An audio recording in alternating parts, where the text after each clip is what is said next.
तो ऐसे 10-12 बच्चे पढ़कर वो गवर्नमेंट सर्विस भी कर रहे हैं।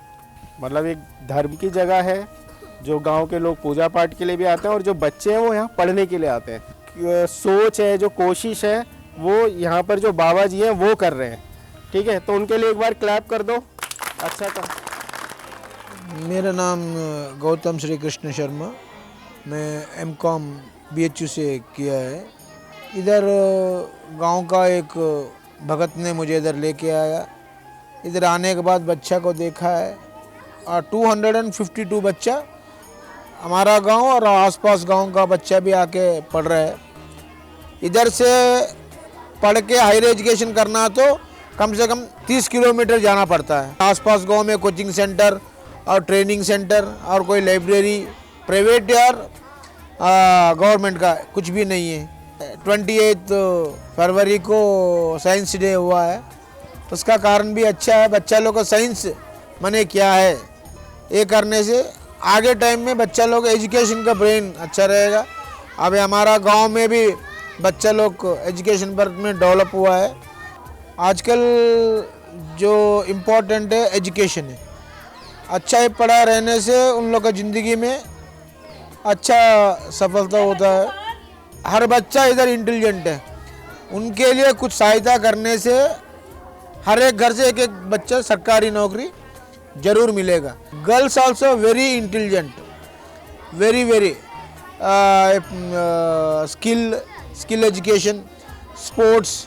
जनाचौली गांव मालूम है, लेकिन जनाचौली गांव में लाइब्रेरी है करके पूरा इलाका में, हरियाणा में, राजस्थान में, दिल्ली में हमारा लाइब्रेरी के बारे में, हमारा मंदिर के बारे में, बाबा बनीवाला मंदिर, बाबा फूलनाथ लाइब्रेरी के बारे में सब कुछ डिपार्टमेंट वाला का मालूम है। सब लोग भी किताब रूप से हम लोग सहायता कर रहे हैं। बहुत सारा गरीब बच्चा लोग है, सुबह का आने से शाम को नहीं रहने। कुछ लोग को माँ नहीं है, कुछ लोग को बाप नहीं है। वही जो राजीव गांधी फाउंडेशन जो कर रहा है ना, वो राजीव गांधी फाउंडेशन अभी से ऐसे काम सिखाने से बच्चे लोग को वो अच्छा काम है। आप एजुकेशन देने से, बच्चा सफलता होने से ऑटोमेटिक ये सब लोग डेवलप हो जाएगा। Education is more important. पूरा दुनिया को भी जीत सकता है एजुकेशन रहने से। इस गांव में हर लड़की इंटेलिजेंट है, उनको ठीक एजुकेशन फूड देने से, फूड माने पढ़ाई का रास्ता दिखाने से हर घर से भी एक लड़की एक लड़का सरकारी नौकरी बनेगा, कुछ कामयाब होगा।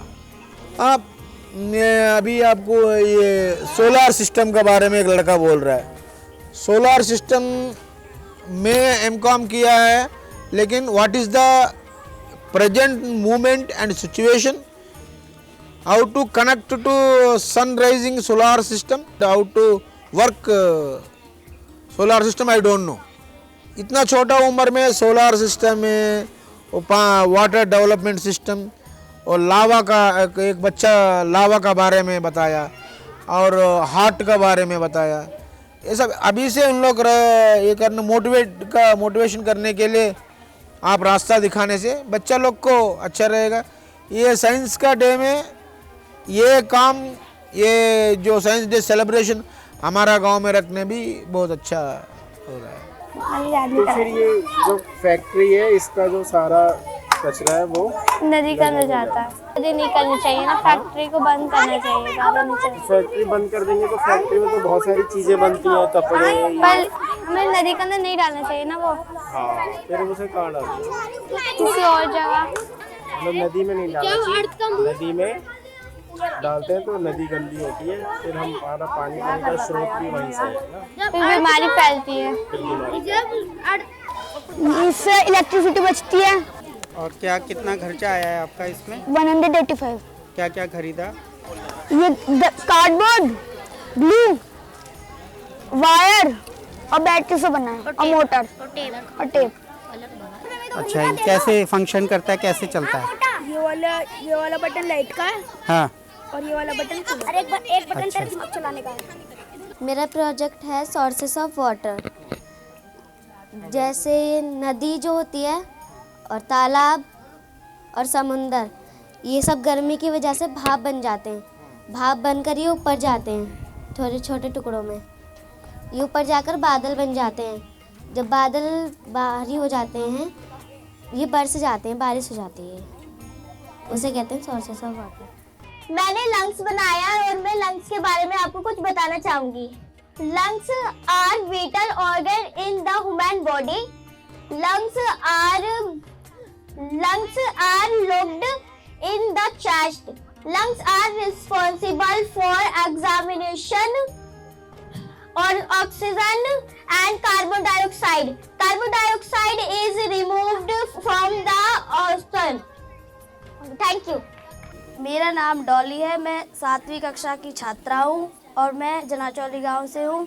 जो तितली होती है वो पत्ते पर अंडे देती है, जो अंडे में से फिर लार्वा निकलता है। लार्वा को इंग्लिश में कैटरपिलर कहते हैं और वो पेड़ों पर उल्टा लटकता है, तो उसमें वो शहद इकट्ठा करता है जिसमें से छोटे छोटे पंख निकलते हैं, फिर उससे दोबारा तितली का जन्म होता है। Thank you.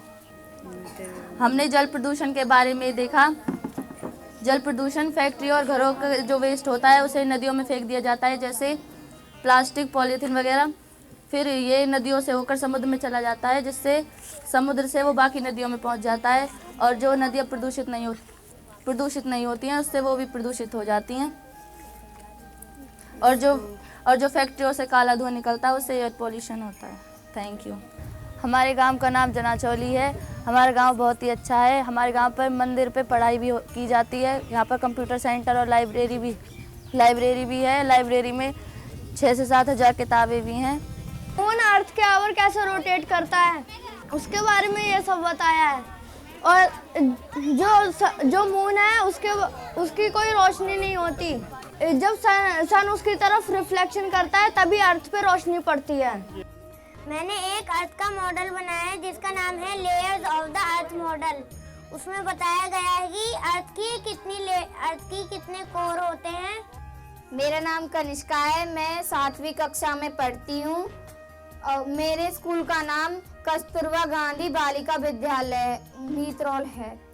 डाइजेशन सिस्टम के बारे में मैंने समझा है। उसकी लार के साथ भोजन हमारी अग्नाशय में बहुत अच्छे से घुल मिल जाता है और अग्नाशय से वह भोजन बृहदांत्र में आता है। अगर जो भोजन बृहदांत्र में नहीं पचता, बृहदांत्र उसे क्षुद्रांत्र में भेज देती है और क्षुद्रांत्र में भी नहीं पचता तो वह मल के द्वारा बाहर निकल जाता है। लाल सुई जहां जाएगी ना तो वो नॉर्थ को बताएगी नॉर्थ कहाँ है। नॉर्थ और साउथ को इंडिकेट करती है। अगर ये नॉर्थ और साउथ को बिल्कुल उसके ऊपर आ गई, एन और एस पर आ गई, तो एग्जैक्ट वही नॉर्थ है और वही साउथ है। इसका तरीका जो मैं बता रहा हूँ, इसको ऐसे रखो और जैसे जैसे घूमोगे ना, अब ये सीधा एन पे आ गई है, यानी नॉर्थ हमारा ये है। ये दिशा ज्ञान कराने वाला यंत्र है, इसे कुतुबनुमा भी कहते हैं। ठीक है।